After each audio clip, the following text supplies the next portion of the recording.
na binibili nito sa paglingkod sa taong bayan. Ito ang tinatawag na procurement service system. Pero talaga bang nakakatulong ang sistemang ito at napapakinabangan? O nagagamit lang ba ito sa katiwalian? Alamin sa report ni Correspondent Ana Puod. Si Gemma, college graduate, lisensyadong engineer at civil service officer. Sa araw na ito ang toka niyang trabaho sa gobyerno, ang pag-inspeksyon ng walis tingting. Hindi lang basta inspeksyon, susukatin, titimbangin, bibilangin ang bawat piraso ng walis tingting.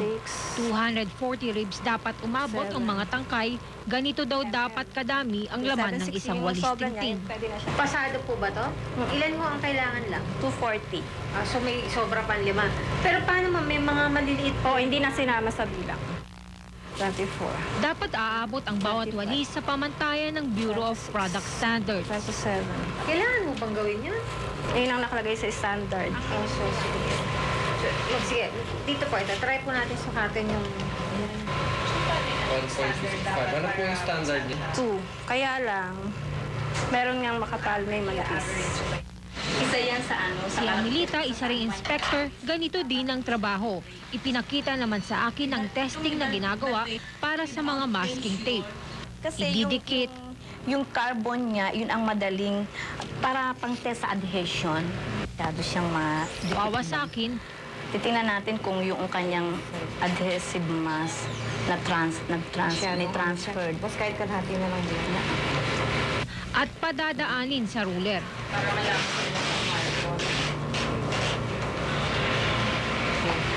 Kailangan malaman natin kung gaano ito kahaba. So, yung process, kailangan susukatin.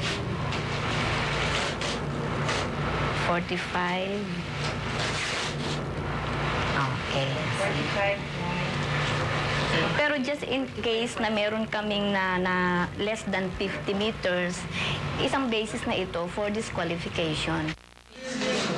Importante ang mga test na ito. Dito nalalaman kung pumapasa sa standard na itinakda mismo ng pamahalaan ang kanyang sariling gamit. Kaya ang testing ng ballpen sa mahilig magsulat binibigay. Kay Vic ito madalas na-assign. Within a day kaya to. Pero kung continuous yun, mauubos mo within a day. Hindi ka naman napapagod, nangangalay sa ginagawa. Ayun ang talagang nakakangalay.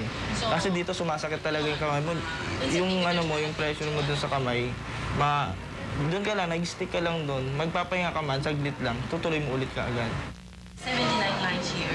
Dito nakakuha siya. 20 pahina ng papel ang kanyang nasusulatan. Dapat daw umabot ng 1.5 kilometers ang tinta ng isang magandang klase ng ballpen. Halimbawa, 5 brands competing. So, isa lang ang gagawa, no? Usually, it takes that person a week or 2 weeks bago nyo matapos lahat. And testing 3 colors, hindi lang isa. Ang opisinang ito ay tinatawag na Procurement Service Office. Ito ang parang tindahan ng mga nasa gobyerno. Sa operational budget na 85 million ngayong taon, pinatatakbo ito para matiyak na mura pero mahusay ang mga binibiling gamit ng pamahalaan. 1978 pa ito narito, pero di lang masyadong napapansin. Sumikat lang ito nang matuklasan ang isang maanumalyang pagbili ng walis tingting ng isang mayor sa Metro Manila. Pinagmalaki kasi niya na bargain ang walis tingting nila sa munisipyo. 25 pesos lang daw. Pero 7 pesos lang pala ito dito sa procurement office. Ang korupsyon daw ay isang pangkaraniwang salita lang sa Pilipinas, kaya hindi mo iisipin na may isang ahensya ang gobyerno na ang trabaho lang ay siguraduhing mura at dekalidad ang mga bibilhin nilang produkto. Kaya dito mo na yata makikita ang pinakamatigas na bareta ng sabon at ang pinakamurang walis tingting. Butas ng karayom ang dinadaanan ng mga suppliers na gustong makakuha ng malaking kontrata. Mahihirapan daw makalusot ang mga mandarayang negosyante. We've got that reputation, kahit sinong supplier namin. Hindi sila manloloko dahil alam nila binibilang namin. Kasi pag sila nanloko mo, nireject mo 5,000, di kukunin nila yon. Babalik nila. Yung hauling cost, talo na sila dun eh. So why think of cheating? Mga samples na Kaya si Jeffrey, pagdating ng delivery ng mga paper clips, kailangan pa ring bilangin ang laman ng karton. 95, 100. May sobra pang dalawa. Makita yung Hindi pa nagkasyang baloktotin ng wire, binalatan pa at tinimbang. Dapat to is minimum of 0.85 mm. Pag manipis masyado yung wire, hindi niya kayang ipitin yung papel. Para sa ilan nakakatawa ang kanilang trabaho, pero ayon kay Director Granados, hindi naman daw sila pabigat sa taong bayan. We don't get any subsidy from the national government. We charge our client a service fee of 4%. It is from this income that we finance our operations. We pay salaries, we pay rentals, we buy vehicles, we buy what we need. So we are not a burden to the national government. Marami daw tulong ang naibibigay ng procurement system. Bukod sa malaking discount na nakukuha ng gobyerno, naiiwasan pa ang talamak na korupsyon pagdating sa procurement ng mga gamit. Mabilis kasi dito ang proseso. Pay as you order, ika nga. Walang burokrasya, walang maraming dokumento ang pipirmahan. Pag may tseke, may gamit agad. Kung ang ahensya daw mismo ang bibili sa labas, madalas na isisingit ang mga racket ng mga korap na opisyal. Napapaboran pa ang mga pinapadrinong negosyante. Nobody does this. We have a price list that we distribute to all government agencies every quarter. I mean, they know that there is a source for supplies. They know our prices, and they still wouldn't want to buy from us. Pero sa kabila ng Executive Order 40 ng Malacanang na nag-uutos sa mga ahensya na dito na bumili ng gamit, marami pa rin ang hindi sumusunod dahil wala namang parusa para sa mga ito, lalo na ang mga mayors at ahensya sa probinsya. Kung titingnan na lang sa 18 billion budget para sa pagbili ng supplies, mahigit kalahati nito ang kayang ibalik ng procurement system sa kaban ng bayan. Halimbawa na lang sa bond paper, dahil per kilo ito binibili, malaking bagay na nasisigurong tama ang timbang ng mga ito. Kaya kahit 15 taon na itong ginagawa ni Eliordo, hindi pa rin siya nagsasawa sa kanyang papel. Katulad niyan, ang average weight niya 73.5. Eh, ang kailangan natin 70.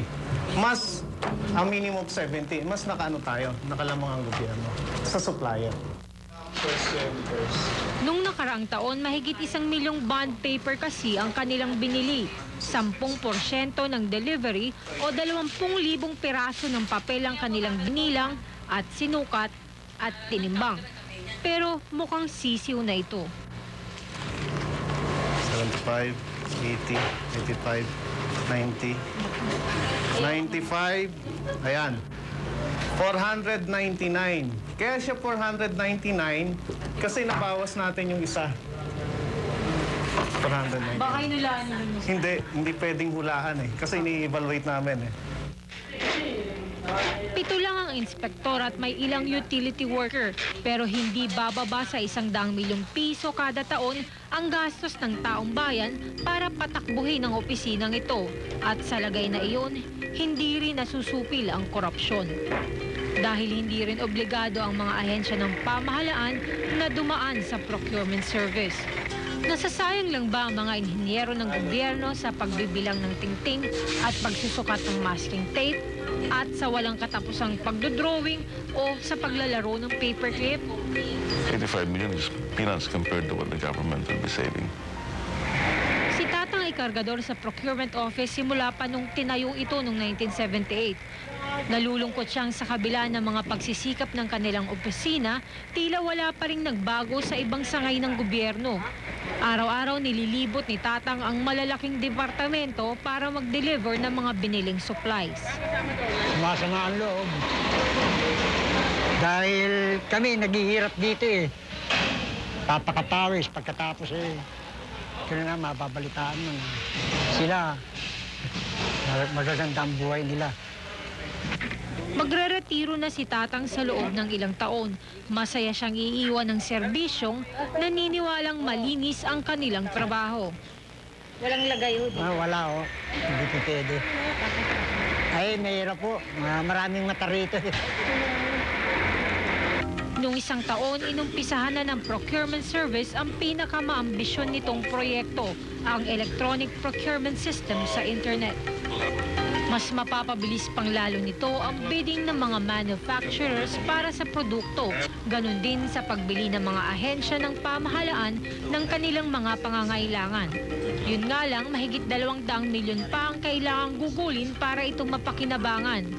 Pero sa paglalagin pa lang sa computers ay makakagawa ka na kasi ng transaksyon.